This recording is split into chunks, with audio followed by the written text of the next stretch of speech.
बिहार निवडणुकीत गणित चुकल्यामुळे आपण अपयशी ठरलो, अशी प्रतिक्रिया जिल्हा पालकमंत्री सतीश जारकिहोळी यांनी दिली. रविवारी बेळगावमध्ये पत्रकारांशी बोलताना त्यांनी सांगितले की बिहार निवडणुकीतील महागठबंधन जिंकू असा विश्वास होता, मात्र काही कारणांमुळे पराभव पत्करावा लागला, असे ते म्हणाले.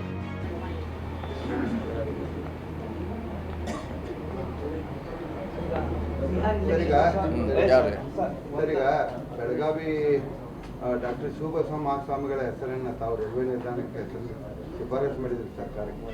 ಅಂದ್ರೆ ಬರೀ ಶಿಫಾರಸು ಮಾಡುವಂತ ಹಂತಕ್ಕೆ ನಿಂತು ಬಿಟ್ಟದ ಅಥವಾ ಮುಂದಿನ ನಮ್ಮ ಡ್ಯೂಟಿ ಅಲ್ಲ, ಅದು ನಮ್ಮದು ಶಿಫಾರಸು ಮಾಡೋದು ಅಷ್ಟೇ ಡ್ಯೂಟಿ. ಮಾಡಬೇಕಾದ ಸಂಬಂಧಪಟ್ಟ ಇಲಾಖೆಯವರು ಮಾಡಬೇಕು, ಅದು ಕೇಂದ್ರ ಸರ್ಕಾರ ವ್ಯಾಪ್ತಿಗೆ. ಸೊ ಇಂಥ ಭಾಳಷ್ಟು ಈಗಲೇ ರಿಕಮೆಂಡ್ ಮಾಡಿದರೆ, ಕೆಲವು ಮಾಡಿದ್ದಾರೆ, ಇನ್ನು ಕೆಲವು ಪೆಂಡಿಂಗ್ ಇದಾವೆ, ಮಾಡಿದ್ರೆ ಒಳ್ಳೆಯದು. ಹೌದು, ಅಲ್ಲಿ ಲೆಕ್ಕಾಚಾರ ತಪ್ಪಿರ್ಬೋದು, ಅಸೆಸ್ಮೆಂಟ್ ಮಾಡಲಿಕ್ಕೆ ಆಗಿಲ್ಲ ಬಹುಶಃ. ಯಾವುದು ಏನೋ ಅಂತ ಮಾಡಲಿಕ್ಕೆ ನಾವು ಫೇಲ್ ಆಗಿದೆ, ಅದಕ್ಕೆ ಈ ರಿಸಲ್ಟ್ ಬಂದಿದೆ.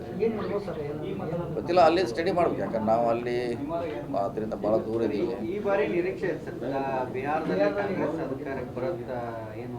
ಇಂಥ ಆಶೆ ಭಾಳಷ್ಟು ಆಸೆ ಇಟ್ಕೋತಿದ್ರಿ ಎಲ್ಲರೂ. ಹರಿಯಾಣದಲ್ಲಿ ಕೂಡ ನಾವು ಭಾಳ ಹತ್ತಿರದಿಂದ ಸೋಲ್ತೀವಿ.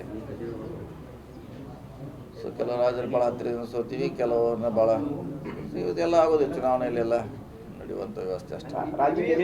ಇವಿಎಂ ಬಗ್ಗೆನೂ ಸಾಕಷ್ಟು ಆರೋಪಗಳು ಬರ್ತಿದೆ. ಅದು ಇದೆ, ಮೊದಲಿದ್ದೇ ಇದೆ, ಕೊನೆವರೆಗೆ ಇದ್ದೇ ಇರೋದು. EVM ಬಗ್ಗೆ ಯಾವಾಗಲೂ ಡೌಟ್ಫುಲ್ ಇದ್ದೇ ಇದೆ. ಅದನ್ನು ಕೇಂದ್ರ ಸರ್ಕಾರ ಅದ್ರ ಬಗ್ಗೆ ಸ್ಪಷ್ಟನೆ ಪಡಿಸುವವರೆಗೆ ಇದು ಡೌಟ್ಫುಲ್ ಇರುವವರೆಗೆ.